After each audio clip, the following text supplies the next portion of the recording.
Thanks for staying with us. Joining the show is Pastor Olumide Emmanuel. We'll be discussing how to survive this challenging economy and how to create wealth in the present-day Nigeria due to all the economic difficulties that many Nigerians are facing in this season. To join the conversation, you can call us on 0810-764-1679, or you can call us on 090-241-63440. Pastor Olumide Emmanuel, you know that there is something going on in Nigeria. Like everybody is like it has bar everybody. That's what you say. It has hit. It has hit everybody. Yeah, it seems to. The Nigerians are faced with multiple challenges. We have the challenge of the inflation. The cost of everything has gone up. Food prices. The official figure is different from the figure that Nigerians are feeling. Nigerians are experiencing 100-200% increase in the cost of daily consumables that you cannot avoid. The cost of fuel up, which has affected transportation. The cost of dollar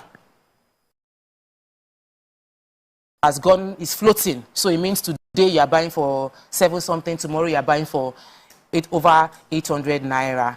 And all of these things put together, it's putting a huge burden on Nigerians. And we're seeing it cranky people everywhere. How do we deal with this economy? Can we still create wealth within this economic structure? Well, thanks for having me. Nice to be here again. It's very, very important for us to realize that the situation is right there. There is no doubt about that. But we also have to face reality of the environment that we operate in. So the first thing I want us to understand is that it's not going to get better, so that we'll not keep having these unrealistic expectations. If you look back at our democracy since 1999, we have never had a better government. So go think back 23 years. It keeps getting worse. It keeps getting worse. It has never gotten better. So we need to have that reality behind us while we are looking at the future. Because see, life is lived forward but understood backwards. We have never had a better government. So to believe or expect that, oh, this one will be better than the former one, you're going to be setting up yourself for trouble. So that's number one mindset you need to have. It's not going to get better. Even when we look at it prophetically, darkness will cover the earth, gross darkness the people. So it's not going to get better. But we're going to go through what has happened with this new government is that they are making the right decisions. Now, the right decisions they are making is going to make things tougher. But if we are able to weather the storm, there is light at the end of the tunnel. With reference to subsidy, I wish that with reference to subsidy, we have all accepted the 2012 verdict. Because Sanusi was crying. Well, was it Okonjo Iweala? They were all crying. They gave us the figures. But this same APC government and many other people were against them. Today now, some people are fighting. This subsidy is a fraud. We all know it has to go. So anyone that is saying they should not remove subsidy, you are not being realistic.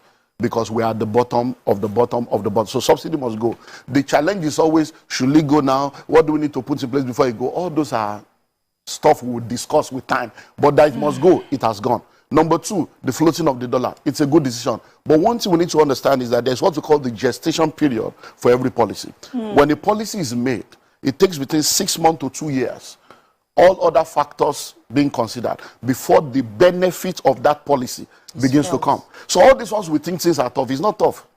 We have not started. So don't even disease, you have not started, because we are just less than 2 months in the policy now. So it is when the policy goes through its gestation period. So for the fuel subsidy, for instance, it's going to go higher and higher. Then when all the fuel that people that have given licenses have come in, then it can begin to go down. But don't forget that we don't have any refinery. We have not been able to have one refinery in almost 40 years. Yet an individual did one in less than 4 years. Another one is doing one now that will be ready in another 4 years. It shows that we are not ready. So for you to be expecting that government will do something for you, you are fooling yourself. The government is not there to help you. So you have to think of how to help yourself, which is where survival strategy now comes in. So my own advice for individuals is to understand that the principles that makes for surviving and thriving in any economy has never changed. There's nothing you're going through today that people have never gone through before. They survived it. If we survive lockdown, we'll survive this one. We just need to face reality. And the reality is twofold. increase your income or reduce your expenditure. But many times people always think of increasing income alone. Reducing your expenditure is a major aspect of surviving any economy, because the income will not necessarily increase if you don't have value that you are offering that will demand money to flow to you. So if you are earning salary will not increase. They will even most likely sack you. Because if I'm to advise an entrepreneur right now, entrepreneurs should be making the tough decisions. Tough decisions includes letting go of people that you can survive without. Letting go of people so that you can be able to have a lean operation and then be able to survive as a business. So that means you that think that things are tough, that the salary is small, you most likely even lose that small salary, because entrepreneurs will have to make the tough decision. So number one is reducing your expenditure. And I want to deal with the major aspect of life. And please listen to me objectively if you want solution. Everyone needs to understand that majority of what you are spending money on, you don't need to spend money on them. You are spending money on them because somebody has programmed you to think that way. And until we go back and face reality, we're going to remain. So let's go to the major thing. Food, clothing, shelter, academics. Those are the things that take money. So let's break it down. Number one, food. You say 3 square meters. Is 3 a square or a triangle? Who told you you must eat 3 times a day? That's part of the setup. So we have all been breakfast, lunch, and dinner. Where? Who told you that? Who defined it such? So even when you are not hungry, you are asking for food. You ask them, hey, where's my lunch? Are you hungry? Hey, but I've not eaten lunch. Must you eat lunch? So everybody must go sit down as a family and say, okay, in this family, from today, 011, 101, 001, whatever, you must reduce your food. Because you eat to live, you don't live to eat. If you eat once a day, you will not die. You're going to go through a period within 2-3 weeks, you will adjust. You'll be shocked that once a day is okay and you'll be healthy. Once you eat well, that's on the food aspect. On the issue of clothing, we don't need to talk too much. Most of the time, it's self-esteem issues. People don't even know what you are wearing. There's what we call the 20-40-60 principle. When people are in their 20s and in their 30s, most of the decisions they make is based on what people will say, how people will feel. By the time you get to your 40s and 50s, you don't care what anybody is saying. By the time you become 60, you realize that nobody was even saying anything in the first place. You are the one setting yourself up. How many times have you done a wore shoe and nobody saw? That you now told them, you didn't say, myself, you do shoe. Your husband will give you money to go to salon. And you will return and he will not even commend you because he has forgotten. There are many things the man is thinking of. It's not that you went to do hair. So most of the things we are spending money on. All the clothes you have in your wardrobe, your bungalow is in your wardrobe. All the clothes you have in your wardrobe, how many have you worn? All through lockdown, what did you do with those clothes? We are bag and shoe to match. Our destiny is not matching our bank account. We are wearing both straight. Our life is not straight. Amen. We are wearing 3-piece suit. We don't have three-story building. We need to cut down on all the waste and excesses. Then let's go to shelter. Now you have a wife. Many of us grew up in room and parlor. You want to stop him? Husband, wife, and 5 children. We grew up in one room. We grew up in room and parlor. We survived. Cutting was what our parents were using to survive. They didn't have car, they were happy. Now you have cars, you are sad. Now you are in duplex, you are frustrated. Why? Because we have built our appetites over the years based on materialism, what people will think, what people will feel, and we have set ourselves up. You'll be amazed that in Lagos today, the illiterates are the landlord, the educated ones are the tenants. All those people we call illiterate that we think they don't have brain, they are the ones buying land, building houses. You now, you go and park a 14 million naira car in an 8 million naira rented apartment. You think you are a big boy, you lack understanding. And the tenant will be calling you a guy tenant, landlord will be calling you a guy tenants. So we need to cut down on houses. Any room you don't need is not your own. Abroad, they do fostering, they rent out room. It's time for us to begin to think, okay, this one now, do I need to move to Ibadan? Do I need to move to Ogun State? Do I need to move to a cheaper place to save my destiny and save my family? Because it's not going to get better. Do I need to move from 3-bedroom to 2 or from a duplex to a flat? Do we need to cut? That is what needs to happen. Then let's go to education. Before we go to education, sir, let's take a break. Please drink water. We'll be right back.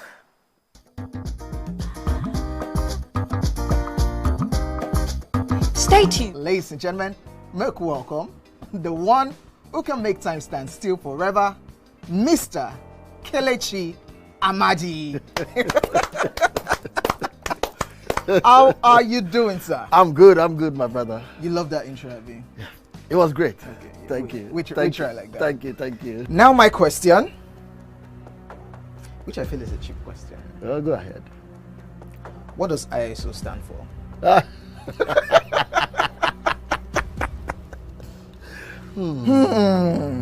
That is it.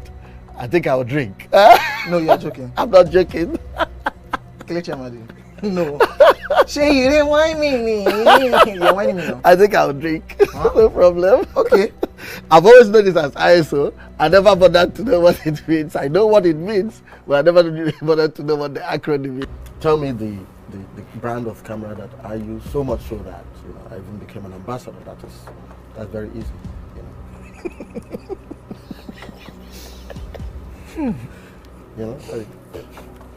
It's out there. It's supposed to be, yeah. I just said, let me give you this one as a token of my appreciation. Sony. Drink! I'm not done. You did not say final answer. Final answer. You did not ask me if that was my final You don't answer. have any choice again. It's only Nikon. how many cameras do they have? My Nikon. friend to drink. I gave you a very easy something. Nikon now.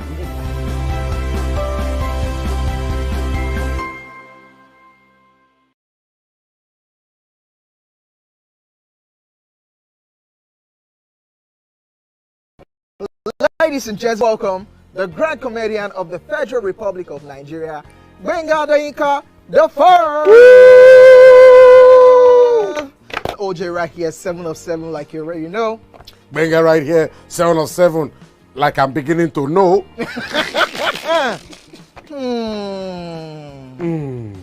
It's now time for the question.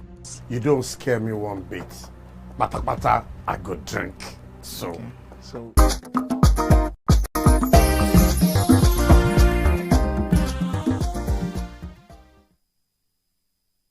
Welcome back.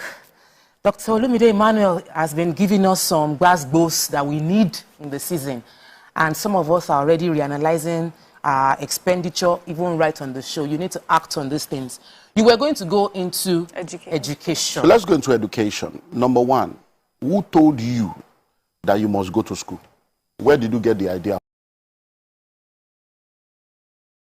from? Who ingrained that thinking into you? A child is not supposed to go to school until the child is 4 years old. Because we destroyed the public education, a generation of private school owners came and started coming up with products to take money from our pocket and program us into the bondage of education. So they start talking of preschool, kindergarten, all kinds of names for the first 4 years where nothing. And many people now, that's what you are spending money on. So your husband is earning 250.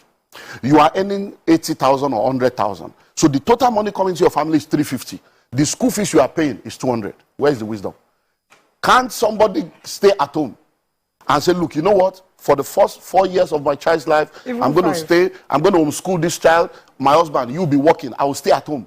Many women that are working today, they are not supposed to be working. It has nothing to do with family. It's about my family. What's our family value? This is the formative stage of this student. Stay at home because what you are going to earn is not even anything. You are going to earn 100. So if you are earning something big, they might say, okay, honey, maybe you are, the man will be the one to stay at home. Because we see this happening all over. So we should diffuse ourselves. Please say that again, sir. Because your voice was very loud when you were saying the women can stay at home. No. If the woman is earning more, the man should stay at home. It's happening everywhere. Take care of the It's for your family. The man will now stay at home. You homeschool these people. Because one of the things that has affected us is because we have this mindset of full-time housewife. There is nothing like that anymore in the 21st century. Because everybody, full-time housewife. Because everybody can work from home now. So from home, you can be a millionaire, a billionaire from your home. There are many things you can do from home. So there is nothing like, I don't want to be a full-time housewife. You can be a stay-at-home mom and run things from home and take care of the formative stage of your children. When it's now time for them to go to school, the most important education is primary and secondary. Case closed. I agree. Anything after secondary school, you are fooling yourself. Majority of the university today, they are all just wasting their life away. Because many of the courses you are studying is useless. The world is changing. The day you enter school, by the time you graduate in 5 years' time, everything you have learned is useless. Over 80% of what you learn in university is useless in the real world. So what are we killing ourselves? University, you don't know any trade, you don't have anything. After you finish 22 years in school, the first letter you write is, I beg to apply. So the educational system was programmed to make you a beggar, so that you can be begging for job, because we have people graduating, they can't create job, they are seeking for job. Once you have finished primary school and you have discovered purpose, from primary school, you can now say, okay, I'm going to catering school 3 years. or 2 years. I'm going to tailoring school, 2 years. You will now go and study to develop the skill that you have discovered. And you can become a chef from that point. At 13. Because see, the courses of the future, most of the courses people are studying now, they are trying to solve yesterday's problem. The courses that will solve tomorrow's problem does not require 4 years. Why? Because certification is almost every 6 months. New things are coming out. So you need between 6 months to 18, 2 years max to be focused on the basics of any skill or career, and then you continue to grow in that career. What about computer programming? In fact, that's the simplest one. In 6 weeks, you can start making money. Online. In 6 weeks. You don't need to go to spend 4 years. Cyber security. All manner of stuff going on. You can sit in your house and you'll be making millions in dollars legally. There are schools in this Lagos that will teach you that free of charge. They will house you, they will feed you, they will teach you free, they will still give you a job.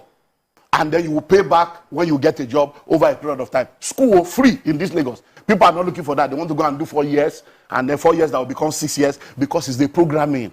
Because when we're growing up, our parents want you to be a doctor, lawyer, engineer. All those courses are useless now. AI is taking over. What I'm hearing you is we should about law. Law is there is nothing called law, but it's expired. They are all expired courses. Law, medicine. It's about AI is doing it now. Watson will take over. The law you are studying law in Nigeria. When you get to England, you can't practice. You have to acclimatize to their own. You do their bar. You get to America and say, but the software now, AI, will be a global lawyer that has every law of every nation and understands every language. So which law are you reading?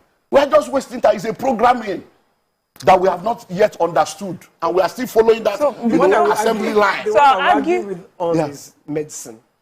I won't leave law. Medicine. You actually need to go and study medicine. Auntie Yenny, there are AI now, there are robots now. We are in the fourth, in fact, we are in the 15th industrial revolution, Auntie Yenny, that I will put the machine on your body now. It will tell me everything about you from A to Z, from A to Z, the state of your kidney, your liver, your lung, and the treatment you need to have. Do you know there are tablets you can take now, just one vitamin?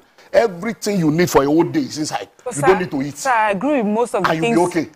So I'm not saying that those things will not be needed, but the number of people that are going in there will be left stranded, because by the time you come out, we need 50. There are 5 million of you. You will not be stranded. So we need to begin to think differently. Yeah, that's it. I get because that. the way forward is you must be a value creator. Many people are in the marketplace, they are not offering value. They are just going to collect. And what does it mean? Money flows in exchange for value. What is value? Meeting needs, solving problems, and answering questions. So you must have something you are offering your generation that they are paying you for. People don't employ for activity anymore. They employ for productivity. You know, you are an entrepreneur. Do you know how many unemployable graduates we have in Nigeria? They can't speak good English. They can't write letter without correction. They didn't go to school. And these are the and you are talking to they went to school. They went to school, but school didn't go through them, because most of these schools, they are not teaching them anything. They are just buying handouts. I agree with you. Do you have an idea of the Nigerian university? 300 people in the class, 120 people in the class, 80 people in the class. Lecturers don't come. They don't even come. These are the realities. Why are we deceiving ourselves? You now say my child is in this, is in that. Then we now say it's a and private. Borrowing money to pay for private university. This one is a private this. This one is a Christian. There is no Christian school. There's no Muslim school. Mariam wants to just jump in a bit. Okay. So, you know, I think you're my favorite guest. Every time you come, I learn a lot. I just want to, maybe let's just clarify this education thing. I know the message you're trying to put across, but I feel that there's such a generalization. Some people will be confused and think that university education is a no-no. I'm trying to understand that you mean the state of our tertiary education right now, because of the way it is, we need to look for other alternatives to educate ourselves. That's what you're saying. Now, what I'm saying is this. Because, let me just add this, because this AI you're talking about, those people that have created this, they went to university. Now, so listen, please listen. I have 2 master's degrees, I have 2 PhD, not all. I went to school, so I have 2 PhD. So I'm not saying that you should not go to school. I'm not saying that you don't need education. But when you are going to school, be going to school because you really need it. Be going to school because it is important to help you to become who you are supposed to be. Many people already discover what they are supposed to do. I'm supposed to be a fashion designer, but because of this programming, you want to first go and do medicine. Yes, sir. Then you now come back to that. You want to first do architecture first. That is the deception I'm talking about. And then when you are going to school, don't go to school based on the programming of the courses you think will help you to be marketable.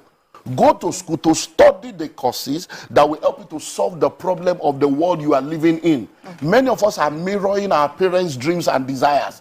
That's why the popular courses Now, do you know that in our own days, if you have told your mom you want to be an actor, an actress, they will have said you are a prostitute, they will have said you are doing this, you want to be a footballer, they will say, hey, God, who did this to me? But now, we are in the same case now. If a child comes to you now and say, Mommy, I want to be a drone pilot, will you agree? If your child comes to you today now and say, I want to go into robotics, will you agree? I want to be a graphic artist, will you agree? Because in your consciousness, being a graphic artist is not a career. It's graphic artist, they draw picture. That is the program that we have all been programmed in. The colonial masters messed us up, and we are messing up the next generation. Because think of it. Every time you ask a child, what do you want to become? Majority of them tell you they want to become something that requires them to go and get a job from somebody to get a salary. That's the programming I'm talking about. We have been programmed to go to school. The education sector, as it is today, was not set up to help you.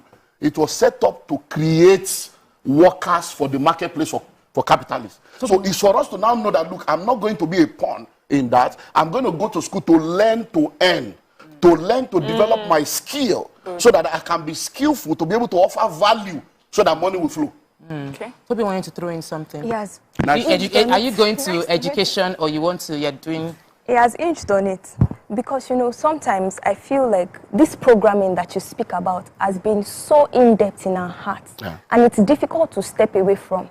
So for our viewers today, step by step, how do you advise that we can move away from this programming that generations have passed down to us, understanding that it's important to go to school? It takes a lot. So I'm not going to tell you it's easy. I'm still going through it in different areas of my life. I still have to sit down with my wife and children. Yeah, I still have to sit down with my family. I still have to sit down with my family and say, look, this is not going to work. We're not going to do this. Why are we doing this? I still do that till date. And it's just the reality. So number one, if things are ideal, and we don't live in an ideal world, if things are ideal, when children are born into a family, they are supposed to be born into a functional family where the parents themselves have understood themselves and they understand parenting. Unfortunately, children are giving birth to children. Yes. So dysfunctional people are marrying each other, raising children in dysfunctional environments where it's a generation of dysfunctional people. Exactly. The parents themselves don't even know better. They are confused. They don't understand. So if it was an ideal situation, you would have known that this child that is being given to me, I have been given the custody. It's not my child. I've been given the custody of this child for 18 years. And the person that gave me this child has a template for this child before the child was sent to me. So I'm supposed to go back to the creator, say, this child you gave to me, what is the template? What's the purpose for this child? And then I'm supposed to be sensitive and observant to identify the traits in this child, because you can't raise every child the same way. So that I can now channel that child in that direction and help that child to discover himself or herself. So that by the time the child is 18, the person is a full-blown adult that can move on his or her own. But because we don't have that system, and many families are dysfunctional, we are still raising people at 25, at 30, 28. People are still in their parents' house asking for breakfast, lunch, and dinner. Stay in one room without paying, and they say it's my parents. And we don't know that. When you look at the Western world, by 18, they send you out. You are gone.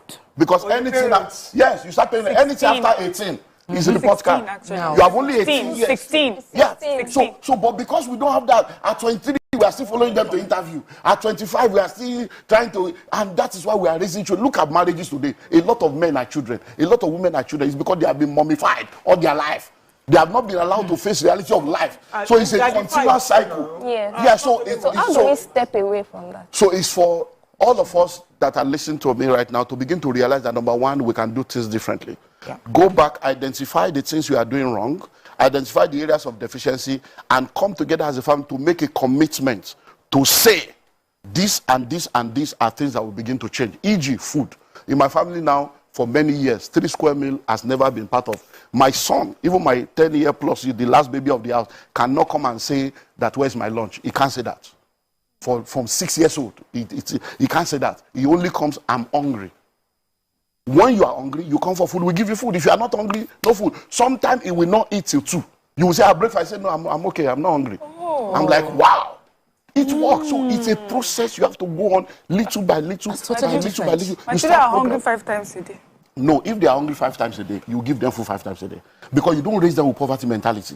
But let them understand that food is when I'm hungry. Not that I must eat because there is a timetable that somebody has set for me. Is that so? We are not talking of poverty mentality here. Do you understand? We are talking of helping them to understand so that when it's time for them to be able, because there are businesses you will do where you will be on your feet for 10 hours. It's not food you are thinking of. If you don't raise them like that, they won't be able to survive in that atmosphere. Yeah. Where they will need to now be disciplined. I have someone that you say somebody I'm can busy. now use food to discipline them. Somebody can use food to do all kinds of things to them because they are now hungry. Yeah. So those are the things that, so we need to learn what are the things we have done wrong. And then number 2, we need to begin to make changes where necessary. And I say marriage is one of the most blessed experience and one of the most cost experience of life. If you marry the wrong person, it can be all this we're saying now. If your partner does not support, it can be trouble. I've just dealt with a case this week of a man crying. He said, what do I do? These children are still children. I'm telling them that by 9 they should be at home. They are telling me that what do you mean by 9? That's when the party will start. And that they will be back by 11, 12. And my wife said, leave them alone. So that's why the problem. I said, my brother, I can't help you. As long as your wife and you are not on the same page, it's not children issue we should be talking. We should be discussing value system between 2 of you. It's marriage that you need to fix. And they are girls. So girls plus girl, 3 against 1. You are going to lose the battle. So just receive grace. So those are the things we need to begin to do. Identify the problems, identify the gaps, and then make a commitment to begin to do it. And when you fail, don't be discouraged. Put a support system around you to help you to say, okay, we said we are going to do, why are we not doing this? It's the same thing with savings. It's the same thing with a lot of other aspects of our lives. So what I will say to people is reduce expenditure. That's what I've dealt with now, which is, let's look at the hard facts. Housing, education, there are many things to reduce expenditure. Then the next thing to do is now to increase your income. So you now see now, that one is not easy to do if you don't have value, if you don't have skill, if you don't have knowledge. So sometimes you might first have to find the gap. Yes. As I'm sitting here right now, as far back as 2001, I already had a folder. And I renewed that folder maybe every 2 years as I was growing up on things to reduce. So if for any reason I have need to reduce anything now, I don't need, I'll just go, yeah, this one goes. Because I know every money I spend every month in the family, I know that, okay, what am I doing with cable? Well, cable gone. You don't need to be paying any money for any cable station or subscription every month when I can use the internet to still do the same thing. Do you understand? Because you are paying for my internet data, you are paying for cable. The things you are watching on cable, you can now watch. So all those things you notice, okay, we put on diesel generator from this one, okay, no more 8 hours, now 6 hours. You have those. There was a point in my life, in our family, we buy bottled water. For 2 years, we didn't do that. At a point years ago. Why? Because I said, yeah, no more. But because we knew how much was coming to the show. Everybody should sit down and face reality. Now, think about it. If all of you came here now with low cuts and pattern, will it kill you? You will still look beautiful. But all don't mind, it's them, not me. Yeah, no, of course. But all these hair you people are buying, now you are telling me you will still going to buy shoes. I love shoes. It's what is putting people in trouble. You have 2 legs, you want to buy shoes. This week is like 500,000. Does not spend on hair. Yeah. She spends on shoe. She spends on shoes. So, and you love shoe. If you love shoe, design shoe, manufacture shoes, sell I like shoe. that. Yeah. Then begin to make money for so that the shoe you are wearing is from the profit of the profit, the grandchild of the money. You can now wear any shoe you want to wear. Not that they add in money. You go and use to wear shoe, buy shoe that all of you sitting here now. Nobody has ever seen Sir, you. Since you have been on this board, nobody except the day that the you mention where guys they will now show it. So you are just fooling yourself. We have just about 3 more minutes, and we need to make money. People are busy with their life. They are talking. Yes, we need to make money because some people. No, there is no reduction. They have reduced everything that can be reduced. So the only goal is I need more. So how can they make more money in this economy? Money only flows in exchange for value. So number 1, whatever you are doing right now, begin to think of how you can make more money from what you are already doing. You see, in business we have what we call forward integration and backward integration. There are many things that you are doing right now that there are still many more money making inside it. So you sit down and observe your product and your service. So okay, this product, is there another way to make money? So e.g., you have a product, the customer comes and buys the product once. The customer will not need to come again. So for instance, if you are selling food now, they can come every day. They can come twice a day. But if you are selling a shoe, if the customer has bought shoe once, they will most likely not come back again. Actually, not that brand. So that means that one customer, what do I need to do to get more money from that customer? So I have to now think of something else to do. Because the 2 ways to grow on that side is number 1, begin to come up with new products for your existing customers. So the customers you already have one now. Okay, they have bought, so what else can I give to them? Because they're already your customer. So what else? So the person bought a car from you. Can you say, okay, we now do car wash, we now do servicing, we now sell tires. So you come up with other products that you can give to the existing customer. Then the product you already have now, you now need to take existing product to new customers that don't know you at all. So, and social media will help you do that a lot. So, instead of going online just to be able to be looking at who is breaking whose person's heart, who dumped who, you go online to begin to look at the portals of people that desire what you have and begin to trade and say, I have this, I'm doing sales, I'm doing discount, I'm doing this, I'm doing that. There's referral. If you bring this person, you will get this. Wow. So, those are the things you need to begin to do. And once you begin to explore these two, you'll be amazed. Those two things I've said to you has helped people to be billionaires over and over again. Existing products to new customers and new product to existing customers. Those are two master keys for making unending wealth anywhere in the world. Wow. Wow. As usual. Wow. We have just 30 seconds left on the show. Please, thank you so much, Dr. Olumide Emmanuel. Thank you for sharing. Thank you for giving us a lot to chew on. Yes. On this Wednesday. I am sure everybody in the studio is looking at you like, what just happened? All of us have as usual. Yeah. Right now. So we're going to go and listen again. Please do the same. And don't eat too much. Please reduce your expenses, increase. I actually did a video about this. It looked like you had told me, but we know I've been collecting it from the source. Thank you so much for coming again. Thank you, ladies, for an amazing show. Guys, go on social media, watch again and again, and till we see tomorrow. Remain blessed. Bye.